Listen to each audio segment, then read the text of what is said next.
Let's start with the crazy scenes last night in Miami at the Copa America final between Argentina and Colombia at Hard Rock Stadium, where event security was totally overwhelmed. Fans filled the stadium, what appeared to be well beyond capacity, stealing the spotlight from a final which was eventually won 1-0 by Argentina without Lionel Messi on the field for the end of the game. Lautaro Martinez coming off the bench and onto the score sheet. He gets the game winner in the 112th minute of extra time as Argentina claimed their record 16th Copa America title of all time.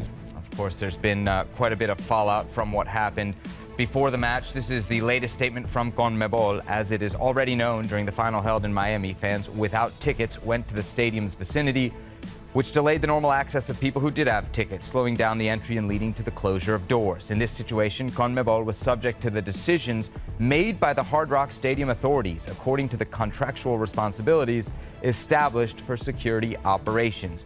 In addition to the preparations determined in this contract, CONMEBOL recommended to these authorities the procedures proven in events of this magnitude, which were not taken into account, not capitalized for emphasis. Herc, is it too harsh? Is it an exaggeration to say that this tournament was a failure? No, not at all. The world is watching. It's supposed to be your dry run for a World Cup. This is a Copa America. It's a big deal in itself, but for the United States, a country that is hosting a World Cup, this is your dry run. Except it was CONMEBOL running point. And why was it running point? Because CONMEBOL back in 2016 realized they left so much money on the table, they couldn't go back and leave that money on the table again. Not if they could afford it. We're going to do this ourselves. So the powers that be here in CONCACAF and U.S. Soccer said, okay, we'll allow you to host this, and you can do it your own way. Those measures weren't followed. I think it's evident that corners were cut.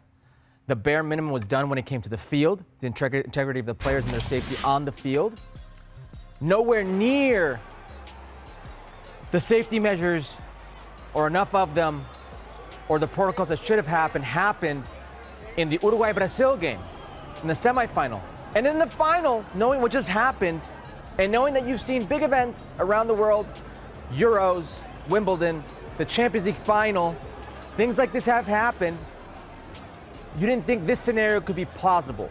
And what we saw is deplorable. And I'll start with, I know everybody wants to, there's going to be plenty of blame to go around, but I got to start with the fans. I got to start with these people, these delinquents. This is deplorable. There are people going to this game without a ticket with the idea of getting in without a ticket, with the idea of it doesn't matter who I am hurting or who I am stealing from that pay thousands of dollars, I will get here and I will do this.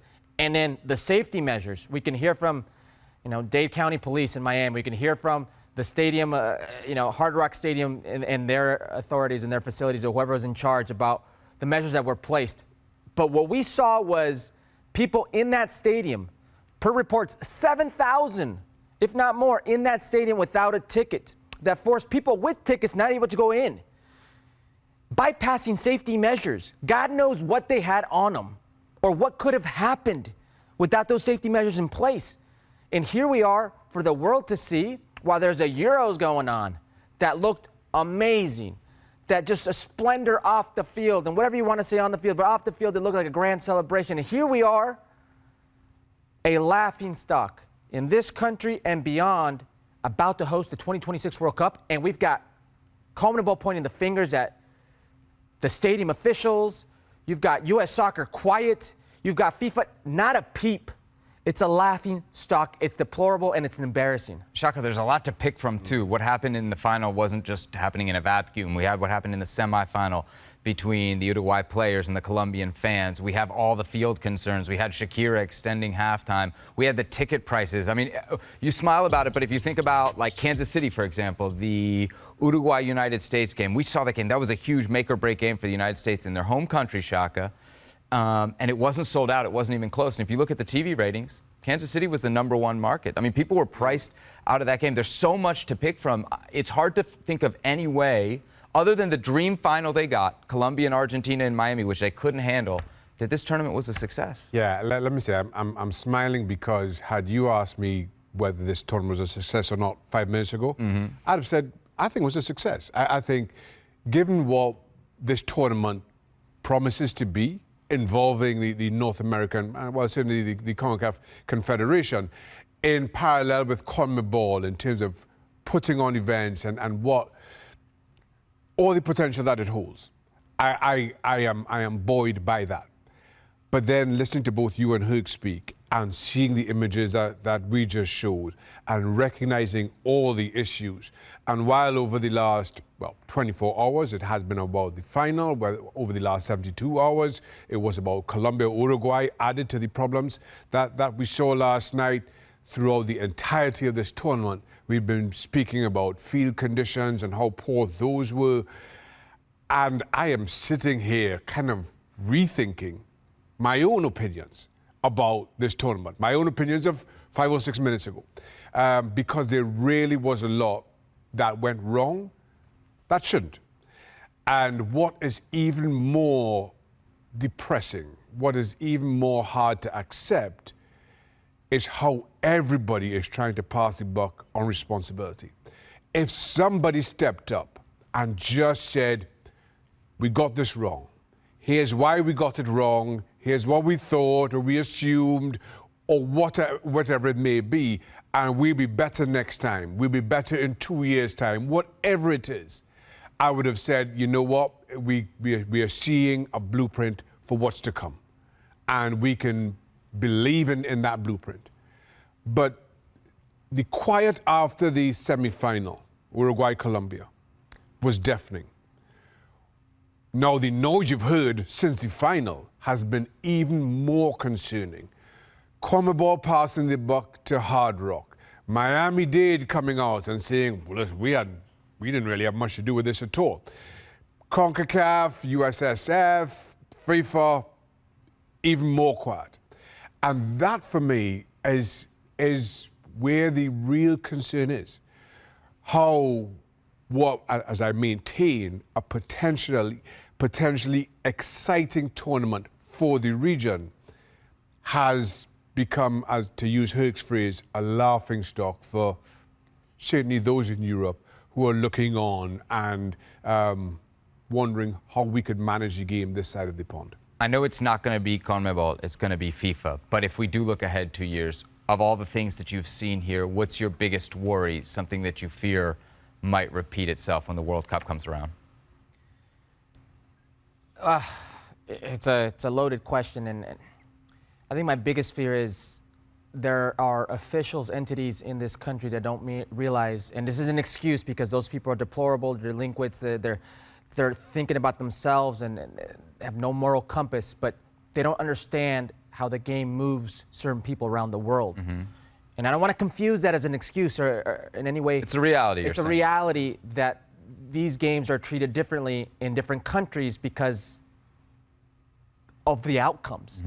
And they don't expect people to do those things here. They can, and if you don't take the proper measures, will happen. Now, in saying that, I don't have 1 ounce of doubt that U.S. Soccer, FIFA can run a proper World Cup on U.S. soil, and it'd be like it was on the women's side in '99 and like it was on the men's side in '94, a complete and utter success. Till this day, on both sides, the most important World Cups financially, in growth, in attendance numbers, whatever you want, they knocked it out of the park. I have no doubt they can do that again, but certainly, if you couldn't host a tournament with 2 confederations, 2 small confederations, by the way, okay, on home soil for the rest of the world to see, what will they think about an expanded World Cup on your home soil? 16 teams in the Copa America, 48 in 2 years' time. 3 times the teams, 3 times the people coming in. It's a little concern. To your question, Sebi, I mean, having seen this, we said it after the semifinal, right? We said, well, having seen this, surely they'll be ready for the final in Miami. Having seen this, Shaka, I gotta think, and again, it's not CONMEBOL, and I do think that's a big differentiator here. You just have to think that they're gonna be ready if not zero excuses come 2026. Yeah, listen, I think FIFA are a different animal in terms of organization and in terms of the zone, and I'll call it a zone around stadiums. Oh, yeah. I mean, FIFA have fairly ridiculous stipulations when it comes to the area around stadiums.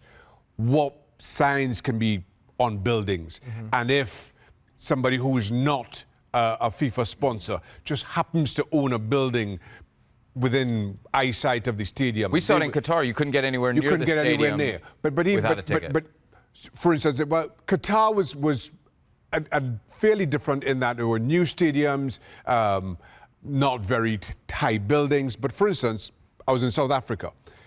If, for argument's sake, Heineken had a building within eyesight of one of the stadiums, Heineken not being a FIFA sponsor, Heineken would have to cover up that sign, just because. I mean, it really was managed to that point. And for you to host a World Cup, you have to agree, and everybody around has to agree. So I feel that zone around the stadiums, FIFA would manage a whole lot better. There's already talk about moving the stands back in the different stadiums to allow for the larger fields because the smaller fields were a concern. As we sit right here, just kind of recognizing how FIFA go about their business, as I say, the zone around stadiums, and believing what I'm told about expanding the size of the fields, I still feel field conditions are a concern. And while we recognize all those problems that laying turf on top of AstroTurf may cause, I sat in on a presentation with an AstroTurf company, this is many years ago, and if I had never played the game, what these people were telling me about AstroTurf and its comparisons to grass, I would have absolutely fallen for, and I would invest all my money in this AstroTurf company because this is how they sell it. Now, I could sit here and I could just imagine some executive somewhere making a presentation and saying, well, this is why it didn't work in Copa America, but if we put another layer of, and I'm making this up, if we put another layer of rubber and then put the grass on top, then it's true. And then the ball will roll through, or the ball will bounce through, and all these executives who've never played the game themselves absolutely falling for it. And that for me is one of the things that, as we said, just kind of believing what what the executives are saying about and what experience has shown us about the organization. I just have a huge concern about the pitches. Just briefly, we're going to get another taste of this in 2025 with the Club World Cup, which FIFA will have a hand in operating here, which I would assume will be very different than what CONMEBOL did, but you're going to have lots of lots of different types of fans out there supporting their teams, and we'll see if the fields are still an issue, and we'll see if security is an issue. All right, we're seconds away from hearing from Alexis Nunes, who was there, but first let's hear from the managers from last night, Lionel Scaloni and Néstor Lorenzo. Lo de antes del partido, difícil de explicar, difícil de entender, jugadores una hora de pie fuera del estadio esperando que vengan sus familiares y tuvimos que salir a jugar el partido así que con eso te digo todo, la sensación de no saber dónde está tu familia, nos llegaban mensajes, algunos no respondían, veíamos los videos que circulaban y no estábamos ajenos a lo que estaban pasando y bueno, en esas condiciones salimos a jugar el partido y creo que los chicos de Colombia también estaban en una situación parecida, muy raro. Creo que hicimos un muy buen primer tiempo, creo que hicimos un muy buen planteo, un muy buen partido y después se empezaron a dar situaciones también anómalas, ¿no? Bueno, calentaron, se enfriaron, calentaron otra vez, el tema del inicio. 25 minutos en el entretiempo, cosas raras para los dos, para los dos. No es que es una queja ni nada, pero yo dije que podía repercutir eso en el físico y generalmente la tensión la siente más el que menos experiencia tiene en este tipo de eventos, ¿no? De finales, y nos pasó factura, creo. As promised, Alexis Nunes joins us now for more. Alexis, tell us where you were pre-game and what you saw. Well, Sammy, thankfully, we got there in true ESPN fashion probably 6 hours before the original kickoff time of 8 p.m. So we were safely inside. But like I was saying earlier, about an hour and a half before that original 8 p.m. kickoff time, I was just looking around at the stadium and seeing that it wasn't even really what felt like a quarter full. You know, journalists had sat down, everybody was in place. The team started coming out. We saw their grand entrances, but the fans were just not there. And I remember getting up to go and just look for some water to see what's going on, and saw absolute chaos unfolding outside. I know a couple of the Colombian journalists showed me videos from outside, and they said, "Did you know this is going on right now?" And it was just giving me flashbacks of Wembley and that Euro final that I was also at as well, and seeing videos like this one of people trying to get into the air ventilation system, jumping the fences, jumping the barriers, climbing over the walls. It was just absolute chaos. And honestly, from being at that semifinal between Uruguay and Colombia, I have to say I wasn't surprised. I almost expected it. And I remember going into this, I said, I hope that the police do know what they are getting into, because before the final, they did tell us, Miami-Dade police, that they were employing hundreds of extra police officers, both undercover and uniformed for this, that they were going to be cramping down on things like tailgating in an effort to stop, I suppose, the alcohol consumption in the hours leading up to this. They were not going to allow people to have watch parties in the parking lot. But even from, I told you, 6 hours before the match started, we were driving into the parking lots and people had already set up their tailgates. People had a number of vendors as well were setting up in the parking lots just outside the stadium too. So we're talking about hundreds of thousands of people that were out there already from many, many hours before. And you now can assume that many of them were unticketed ones. And I remember speaking to a Miami-Dade police officer, and he said never in his 28 years has he seen anything like this. And he works normally at the Hard Rock Stadium for NFL games, etc. They've hosted a Super Bowl, and he says, never have I seen anything like this. And I said, well, how are you going to prepare for 2026? Because that's a World Cup. And he said, I honestly don't want to think of it. And that was my biggest concern, if they know what they're getting into, because drawing the comparison to Wembley, I know the police presence was there early at Wembley, and they were already making arrests 5 hours before the games. And the police in London and in the UK and in Spain, Italy, etc., and maybe other South American countries too, we know the type of pandemonium that football games like this does attract. And you know what they say, better the devil you know than the devil you don't. And this was the devil that no security force here was ready for whatsoever. And the chaos continued inside as well. I mean, the fans that broke in without any tickets, they filled up the aisleways, the pathways. They were sat down, maybe 2-3 people per step. We were in the press tribune, we were scrunched in. Everyone kind of moved together because people were afraid. They said, if a goal happens or if a fight happens, where will we be? I actually saw fellow journalists breaking up fights that happened, because then people who had no tickets and were sat in seats of people that had tickets, when they eventually got through, they were like, you need to come out to my seat. You know, there was one of the fans saying he paid $2,000 for his ticket, and he was going right back to the box office to demand a refund. Good luck to him. We don't know if that happened, but they almost started an altercation. I remember 2 of the Colombian journalists in front of me reached over and just grabbed him away and said, we can't do with this now. We cannot do with this now. But it was chaos inside. Uniformed police did come in probably, I want to say, 10 minutes into when the actual game started. They started removing people from the steps, but those people left, and best believe they came back. They weren't exactly escorted outside of the stadium. They were just removed from those walkways and aisleways. And then they came back, and then they kept coming back, and a new set of people kept coming back, and they stayed until the final whistle. So it was absolute chaos, Debbie, outside from hours before, and it was chaos even inside straight until the final whistle. Alexis, I'm sure you saw the reports of the head of the Colombian FA who allegedly was arrested for getting in a fight with security. That's just one of the many stories that's kind of coming out from what happened before this game. I'm curious, though, because you mentioned that you were at Wembley in the comparison to Euros. Obviously, there's some similarities here. What are the differences between what you witnessed 3 years ago and what you witnessed last night?